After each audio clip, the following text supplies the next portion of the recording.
3 portable AC unit. This one is the WHYNTER 14,000 BTU. This one is the ARC-14S. It's dual hose right here. And I'm gonna go ahead and turn this temperature way down to see how cold this thing gets right there. 61 degrees Fahrenheit is where it's set at. It's gonna get nice and cold. 14,000 BTU. Right here, we have the Black & Decker 8,000 BTU. More compact unit, lighter weight, but hey, don't let that fool you. It's a single hose, so super portable, but still got 8,000 BTU of cooling capacity.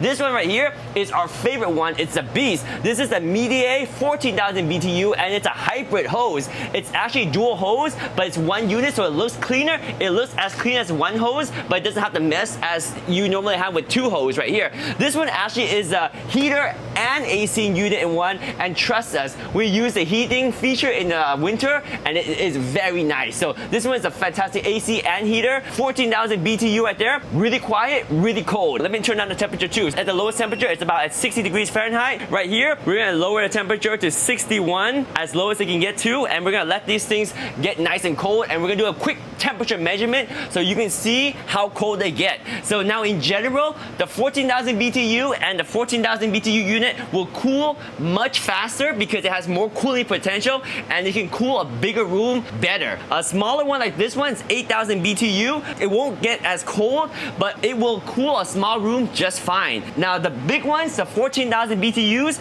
they can cool a small room. In fact, if you put this in a small room, it cools it instantly because it's so powerful and it cools it so fast, it's gonna take a break and relax. It will be having an easy life when it's cooling a small room. Whereas if you try to use an 8,000 BTU unit like the Black & Decker and cool a big room, it's gonna be working overtime, working really hard, constantly running, and it might not be able to really cool a big room on a hot day. So that's why you have 14,000 BTU or 14,000 BTU for a big room. 8,000 BTU is good for a small room, or if you want something that's more compact. Noise-wise, I will tell you the 8,000 BTU is a little bit more quieter than the 14,000 BTU and the 14,000 BTU over here. In terms of weight, yes, the 14,000 BTUs are heavier and they're bigger. In this case, this one is just slightly bigger. This one's a little bit bigger over here. So in general, 14,000 BTUs is better because it will cool bigger rooms and it will be easy to cool very small rooms. It's overpowered for a small room, and that's not a bad thing at all.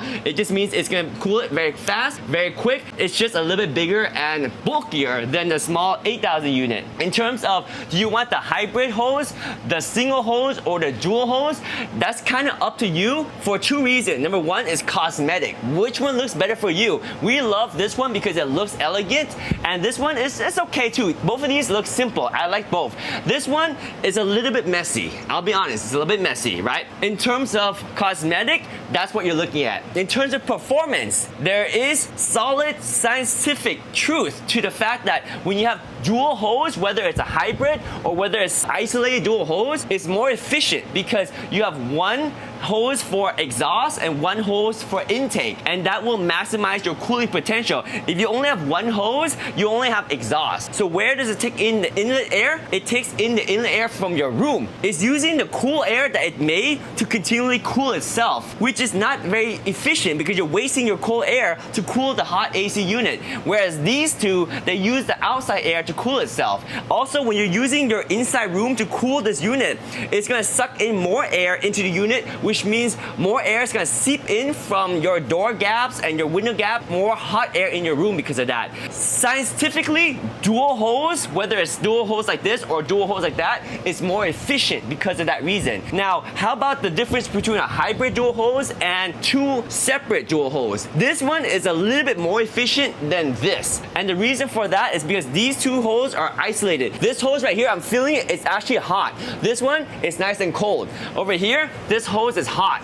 This hose right here, well, the bottom side is hot and the top side is cool. So basically the two hoses, the hot and cold, are together. So there's gonna be some leakage of temperature between the two. So it's not gonna be optimal. Whereas this one, the hot and cold hose are pretty separate. If you wanted to, you can even wrap the hot one with some foil or some cloth to keep the hot air from going back into your room. So it's up to you. But this is the most efficient, this is a second most efficient, and this is not as efficient. But as portability goes, this one is easiest to move around because it's just a single hose and there's no bend to it. It's very easy. This one's a little bit harder to move around because of the shape. The coordinate shape makes it a little bit trickier to move around. This one right here, it's not too hard to move around, but it just doesn't look so good because there's two hoses in your room, right? These units have been running for a while. Let me just check right now how they're doing in terms of temperature and do a quick temperature check. The winter right now, we're measuring the temperature. Ooh, that's nice and cold. It's running at 36, 35 degrees Fahrenheit, 33 right there. That's nice and cool. Let's go ahead and test this one right here. So this one is around 52, not that much colder, right? So 52, 54, 55. So this one's running around 52 degrees Fahrenheit. Let's check the Midea. So this is the Midea right here. And wow, look at that, 35 degrees Fahrenheit. That's cold. So this one is easily the coldest one right now. 32 right there. That's super cold. Let's check the Black & Decker one more time. Yeah, Black & Decker, you're getting areas of about 50 degrees, but as you see, it's 8,000 BTU. So it's not gonna put out really cold air. It's gonna put out enough cold air. Not super cold, but enough, right? So 52, 54, you see the capacity of 8,000 BTU right there. Going back to this winter, 14,000 BTU. Oh my gosh, it just got cooler. It just got cooler. It just got cooler. We're right at the boundary of 30.6 degrees Fahrenheit. What, 28, 29? Oh, that's cold.